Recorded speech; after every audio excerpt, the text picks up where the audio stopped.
Welcome to How We Roll Auto. I found some bonus footage for you of the Roadrunner with the KATS coatings product on it.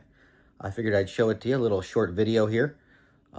Check it out because it's getting pretty close to having to take those decals off.